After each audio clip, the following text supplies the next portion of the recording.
Hello student, मैं मांगेलाल प्रतियोगिता classes Shri Vijayanagar से। आज अपने शुरू करने जा रहे हैं राजस्थान का इतिहास। ठीक, राजस्थान के इतिहास की बात करें, इतिहास होता क्या है? तो इतिहास एक्चुअल में प्राचीन जो घटना है उसके बारे में जानकारी प्राप्त करने को क्या कहते हैं? इतिहास।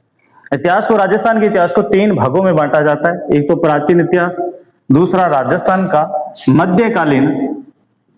मध्यकालीन इतिहास, तीसरा भाग होता है राजस्थान का आधुनिक इतिहास। राजस्थान का आधुनिक इतिहास, हाँ जी। राजस्थान के इतिहास को कितने भागों में डिवाइड करके पढ़ा जाता है? तो भाई तीन भागों में, प्राचीन इतिहास, मध्यकालीन इतिहास और राजस्थान का आधुनिक इतिहास। अब अपने परीक्षा की दृष्टि से बात करें इन तीनों में से, अपने भी ये पता है कि प्रतिशत अपने आप में क्या होता है? 100 होता है भाई। ठीक है, प्रतिशत अपने आप में 100 होता है। अगर परीक्षा की दृष्टि से देखिए इंपॉर्टेंट कौन सी है, तो अगर अपने बात करें प्राचीन इतिहास से वर्तमान के अंदर लगभग 10% क्वेश्चन आ रहे हैं। राजस्थान के मध्यकालीन इतिहास की बात करें तो यहां से लगभग 20% आ रहे हैं। ठीक है, अब अपने बात करें 10 और 20 30 अपने आप में 100 होता, बचा क्या? राजस्थान का आधुनिक इतिहास।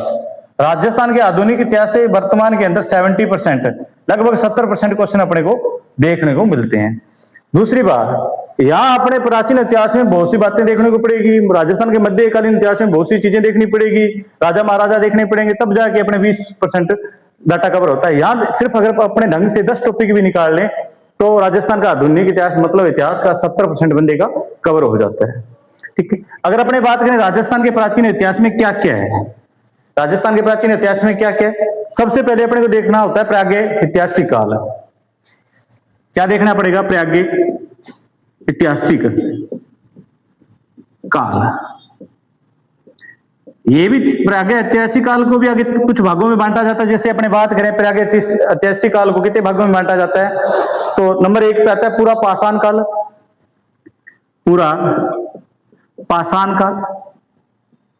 पाषाण काल। नंबर 2 पे क्या आएगा भाई? पूरा पाषाण काल के बाद क्या आएगा? मध्य पाषाण काल।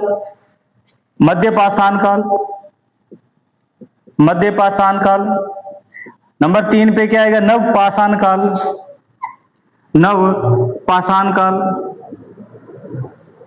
नंबर 4 पे क्या आएगा? ताम्र पाषाण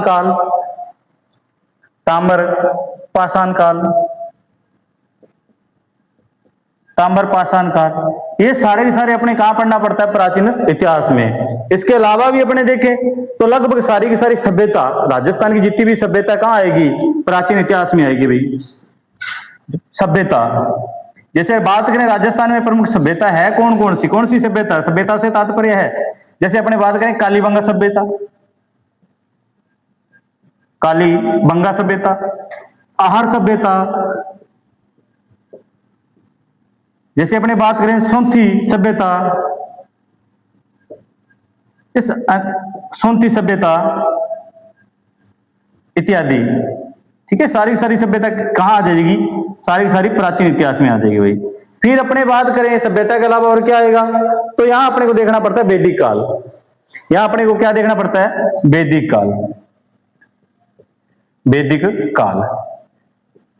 वैदिक काल के बाद अपने को क्या देखना पड़ता है? यहाँ सभ्यता, वैदिक काल के बाद अपने क्या देखेंगे? वैदिक संस्कृति। जैसे अपने बात करें सरस्वती नदी, वैदिक जनसंख्या, वैदिक संस्कृति, ये सारे वैदिक काल के अंदर आते हैं। उसके बाद क्या देखना पड़ेगा? महाजनपद। वैदिक के काल के बाद क्या आएगा? महाजनपद काल। महाजनपद काल से तात्पर्य क्या है कि महाजनपद कौन से थे? तो प्रमुख रूप से देखें जैसे मत्स्य जनपद, शिवी जनपद, ये सारे के सारे किसके अकॉर्डिंग आएंगे? प्राचीन इतिहास के अकॉर्डिंग सारे के सारे आते हैं भाई। उसके बाद अपने देखें मौर्य काल, तो मौर्य काल भी कहां आएगा? प्राचीन इतिहास में आएगा मौर्य काल से क्या तात्पर्य है? तो जैसे देखो मौर्य काल, चंद्रगुप्त मौर्य, अशोक मौर्य, ये सारे के राजा महाराजा कहां आ जाएंगे? मौर्य काल में। तो ये तो अपना प्राचीन इतिहास का मटेरियल है। प्राचीन इतिहास 10%, लगभग 100 में से 10 क्वेश्चन आते हैं भाई। इसको अपने डिवाइड करके पढ़ें तो प्रागैतिहासिक काल के अंदर जैसे देखिए पूरा पाषाण काल, मध्य पाषाण काल, नव पाषाण काल, ताम्र पाषाण काल, ये चीजें अपने को सारे को कवर करनी पड़ेगी। अगर अपने को प्राचीन इतिहास कंप्लीट करना है तो सभ्यता यहाँ देखनी पड़ेगी, वैदिक काल भी यहीं देखना पड़ेगा, महाजनपद काल भी यहीं देखना पड़ेगा, और मौर्य काल। ये सारे की सारा डाटा क्या प्राचीन इतिहास का। ठीक है, अब अपने बात करें राजस्थान का मध्यकालीन इतिहास में, राजस्थान के मध्यकालीन इतिहास में क्या देखना पड़ेगा। सबसे पहले अपने को देखना पड़ेगा राजपूतों की उत्पत्ति मध्य पाषाण काल के अंदर। हाँ जी, अपने इससे पहले राजस्थान का प्राचीन इतिहास के बारे में खूब चर्चा कर चुके हैं। ठीक है, आज अपने शुरू कर रहे हैं कि राजस्थान का मध्यकालीन इतिहास। राजस्थान का मध्यकालीन इतिहास, राजस्थान के मध्यकालीन इतिहास में क्या क्या चीजें अपने को मुख्य तौर पे देखनी होती है। राजस्थान का मध्यकालीन इतिहास की बात करें, इसके कुछ और भी पॉइंट होते हैं, लेकिन अभी यहाँ सारे दर्शाए नहीं जाते, इसलिए अपने जब टॉपिक शुरू करेंगे एक एक पॉइंट को क्लियर करते चलेंगे। तो राजस्थान के मध्यकालीन इतिहास की बात करें, सबसे पहले अपने को पॉइंट देखना होता है राजपूतों की उत्पत्ति, क्योंकि अपने राजपूतों की उत्पत्ति तीन प्रकार से देखी जाती है, अग्निकुंड सिद्धांत से, विदेशी सिद्धांत से, ब्राह्मण सिद्धांत से। भी कौन से राजपूत है जिसकी उत्पत्ति अग्निकुंड सिद्धांत से हुई है, या विदेशी सिद्धांत से हुई है, या ब्राह्मण सिद्धांत से हुई है। दूसरा पॉइंट अपने को देखना पड़ता है प्रमुख राजपूत वंश। राजस्थान के अंदर प्रमुख राजपूत वंश कौन कौन से थे। तो सबसे पहले आपको पता है कि प्रमुख राजपूत वंश में कौन सा है, गोहिल, जिसे अपने सिसोदिया भी कह सकते हैं, गोहिल या सिसोदिया वंश। फिर आता है जी चौहान वंश, फिर कौन सा आएगा राठौड़ वंश, फिर कौन सा कछवा वंश, फिर अपने बात करें भाटी वंश, फिर परमार वंश। ठीक है, ये प्रमुख राजपूत वंश हो गए। इसको अपने जब आगे टॉपिक करेंगे तो एक एक को पूरा ढंग से पढ़ लेंगे। फिर आता है दिल्ली सल्तनत, भी अपने को देखना पड़ता है। दिल्ली सल्तनत में बात करें कि मोहम्मद गोरी, कुतुबुद्दीन ऐबक, इल्तुतमिश, अलाउद्दीन खिलजी, इसका राजस्थान पे क्या प्रभाव पड़ा उसके बारे में अपने को चर्चा करनी होती है। फिर अपने बात करें चित्तौड़गढ़ के प्रमुख शाखे, चित्तौड़गढ़ के प्रमुख शाखे में बात करें, आपको ये पता है कि 1303 ईस्वी में चित्तौड़गढ़ का प्रथम शाखा हुआ था जिस अलाउद्दीन खिलजी ने किया था। दूसरा 1535 बहादुर शाह जफर, तीसरा 1568 में अकबर ने किया था। ये चीजें अपने को सारी क्लियर करनी होती है। फिर अपने बात करें मुगल राजपूत संबंध कि राजस्थान से मुगल राजपूत के संबंध कैसे रहे, तो जिसमें प्रमुख रूप से अपने देखेंगे जसवंत सिंह, अजीत सिंह, दुर्गा दास राठौड़ के बारे में अपने को चर्चा करनी होती है। फिर अपने बात करें प्रमुख दुर्ग या स्थापत्य कला, जैसे बात करें कि चित्तौड़गढ़ दुर्ग, कुंभलगढ़ दुर्ग, मेहरानगढ़ दुर्ग, जैसलमेर दुर्ग, सोनार दुर्ग, जो भी दुर्ग है, जितने भी दुर्ग है, ये सारे के सारे अपने मध्यकालीन इतिहास के अंदर अपने को देखना होता है। अब स्थापत्य कला की बात करें तो आपको ये पता है कि चित्रकला, महल, छतरियां, मंदिर, जो भी है, ये जो सारे के सारे कहाँ आएंगे, स्थापत्य कला में आएंगे। और कहाँ पढ़ना होता है, तो मध्यकाल में पढ़ना होता है।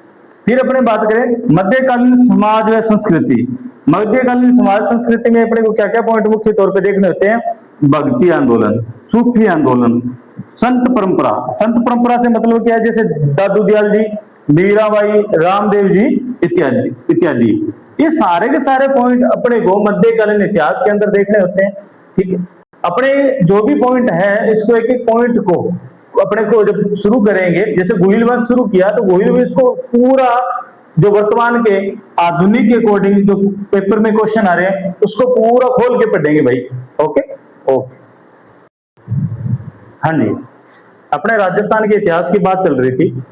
अब तक अपने 2 पॉइंट देख चुके हैं कि राजस्थान के इतिहास को अपने 3 भागों में डिवाइड करके पढ़ रहे थे। पहला अपने देखा प्राचीन राजस्थान का इतिहास, फिर मध्यकालीन राजस्थान का इतिहास। आज अपने बात कर रहे हैं, अब अपने बात करें राजस्थान का आधुनिक इतिहास। राजस्थान का आधुनिक इतिहास माना जाता है 1900 शताब्दी से लेकर वर्तमान काल तक जो भी घटना घटी वो राजस्थान के आधुनिक इतिहास में आएगा। और राजस्थान के आधुनिक इतिहास की बात करें कहां से शुरू माना जाता है, तो लगभग 1818 की साइक संधियां, 1818 की साइक संधियां। ये जो 1818 की साइक संधियां है किस किस के मध्य मानी जाती है, राजपूत राज्य व अंग्रेजों के मध्य ये साइक संधियां हुई थी। हालांकि इसको अपने आगे जब टॉपिक करेंगे तब इसको ढंग से क्लियर करेंगे भाई। फिर अपने देखते हैं 1857 की क्रांति। 1857 की क्रांति के अंदर अपने क्या देखते हैं, 6 सैनिक छावनी के बारे में अपने चर्चा करेंगे। फिर अपने बात करें सामाजिक व धार्मिक सुधार आंदोलन।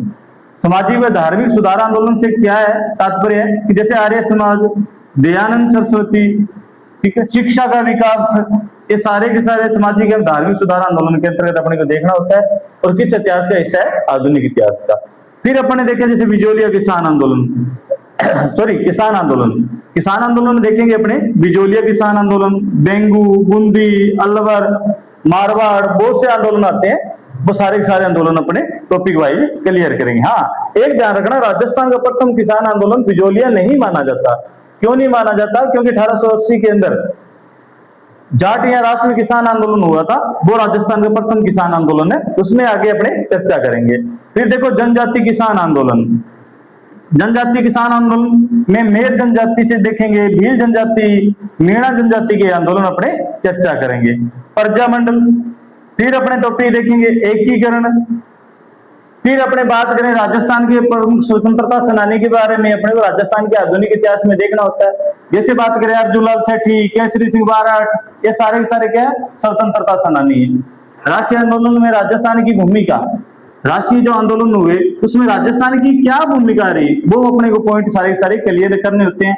जैसे बात करें राष्ट्रीय आंदोलन असहयोग आंदोलन के बारे में, ठीक है, और भी बहुत से सारी चर्चा करेंगे।